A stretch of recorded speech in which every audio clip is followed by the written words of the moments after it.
안녕하십니까. JTBC 저녁 뉴스입니다. 지난 7월 전북이 연구개발특구로 지정됐습니다. 해마다 정부로부터 연구개발비를 지원받고 기업은 각종 세제 혜택을 받게 되는데요. 연구 인력을 양성하기 위해 연구개발특구와 함께 추진해온 과학기술원 설립은 사실상 어렵게 됐습니다. 보도에 송창용 기자입니다. 다음 달 울산과학기술대학교가 과학기술원으로 전환돼 공식 출범합니다. 과학기술원은 고급 과학기술 인력을 양성하기 위한 기관입니다. 그래핀 및 탄소 섬유 등 저차원 탄소 소재들의 원천 연구뿐만 아니고 응용화 연구까지 진행해서 울산시가 계획하고 있는 탄소 산업 육성 계획에 저희 큰 기여를 할 것으로 생각하고 있습니다. 이로써 과학기술원은 대전과 광주, 대구에 이어 4곳으로 늘어나게 됐습니다. 하지만 울산에서 과학기술원이 출범하면서 전북과학기술원 설립은 더욱 어려워졌습니다.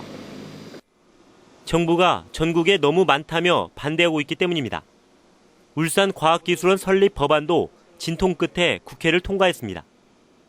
부산과 강원까지 과학기술원 설립을 요구하고 있어 어느 한 곳만 허용해 줄 수 있는 상황이 아닙니다. 전라북도는 당분간 연구개발특구 활성화에 집중하기로 하고 과학기술원 설립은 장기 과제로 돌렸습니다. 전라북도의 농생명 분야, 융복합 소재 분야에 맞게 과학기술원을 장기적으로 추진해 나갈 계획입니다. 전북에 앞서 연구개발특구로 지정된 대전과 광주, 대구는 모두 과학기술원을 갖고 있습니다.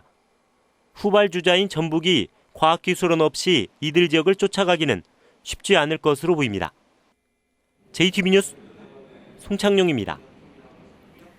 화장실에서 누군가 자신의 모습을 몰래 엿봤다면 법적 처벌을 받는 게 당연할 텐데요.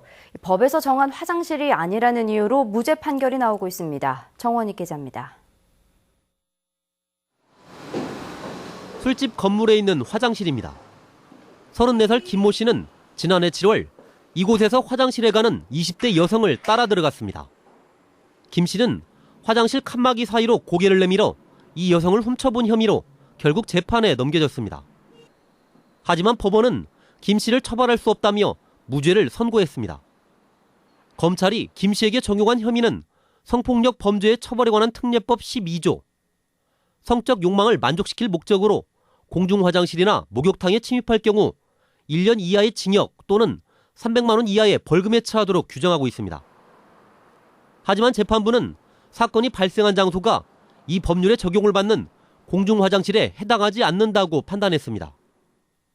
공중화장실은 공중이 이용하도록 제공하기 위해 국가나 법인 또는 개인이 설치한 것인데 사건이 발생한 화장실은 공중이 아니라 술집 손님을 위해 설치한 것이라는 겁니다. 성폭력 처벌법이 규정한 공중화장실은 공중화장실 등에 관한 법률에 해당하는 화장실 등을 말하는데 이 사건 화장실은 법률에서 정한 공중화장실 등으로 볼 수 없어 무죄를 선고한 것입니다. 검찰은 그러나 법 제정의 취지를 외면하고 공중 화장실의 개념을 너무 좁게 해석한 판결이라며 즉각 항소하겠다고 밝혔습니다.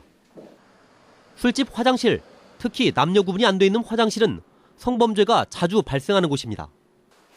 하지만 현행 성폭력 특례법으로는 이런 범죄에 대한 처벌이 어려운 만큼 법률 개정이 시급합니다. JTBC 뉴스 정원익입니다.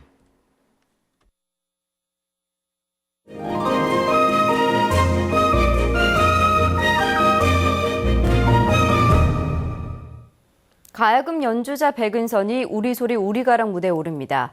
조각가 엄혁용의 개인전과 근대소설을 주제로 한 사진 전시회 소식도 준비했습니다. 문화가 소식 하원우 기자입니다.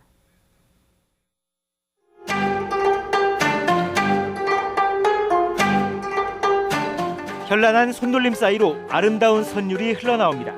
화려하면서도 비장한 멜로디는 드넓은 초원을 향해 떠나는 여행자의 마음이 담겨 있는 듯합니다. 가야금 연주자 백은선이 우리소리 우리가락 108번째 무대에 오릅니다. 퓨전 그룹 오감도의 멤버로 10년 넘게 호흡을 맞춰온 기타리스트 안태상과 바이올리니스트 신지혜가 환상적인 하모니를 선사합니다. 바이올린, 가야금, 기타 이렇게 세 가지 현이 같이 어울려지면서 긴장도 되고 열정적이면서 어디론가 떠나야 될 것 같은 그런 음악을 감상하실 수가 있어요. 소설 메밀꽃 필 무렵에 동희가 물에 빠진 허생원을 업고 메밀밭을 지납니다. 하지만 메밀밭은 강원도 봉평이 아니라 아파트가 즐비한 서울 강남입니다. 현진건의 술권하는 사이를 담은 이 사진에도 요즘 젊은이들의 낙서가 즐비합니다.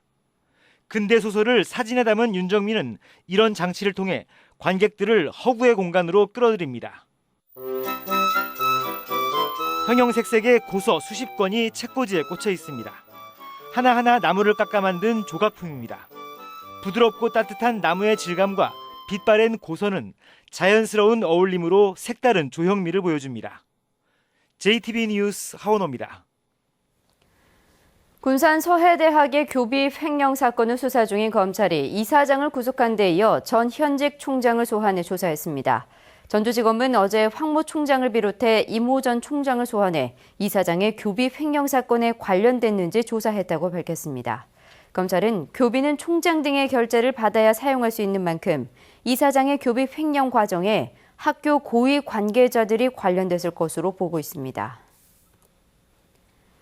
전주 덕진경찰서는 상가를 돌며 상습적으로 금품을 훔친 혐의로 전주에 사는 24살 김모 씨에 대해 구속영장을 신청했습니다. 김 씨는 지난 7월부터 한 달 동안 영업이 끝난 전주 도심의 상가를 돌며 9차례에 걸쳐 800만 원어치의 금품을 훔친 혐의입니다. 전북은 오늘 완주가 29.3도, 전주는 27.7도까지 올라 어제와 비슷했습니다.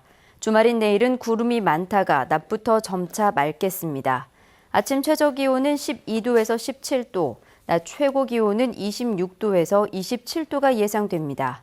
일요일인 모레도 맑은 날씨 속에 낮 기온이 28도까지 오르겠습니다.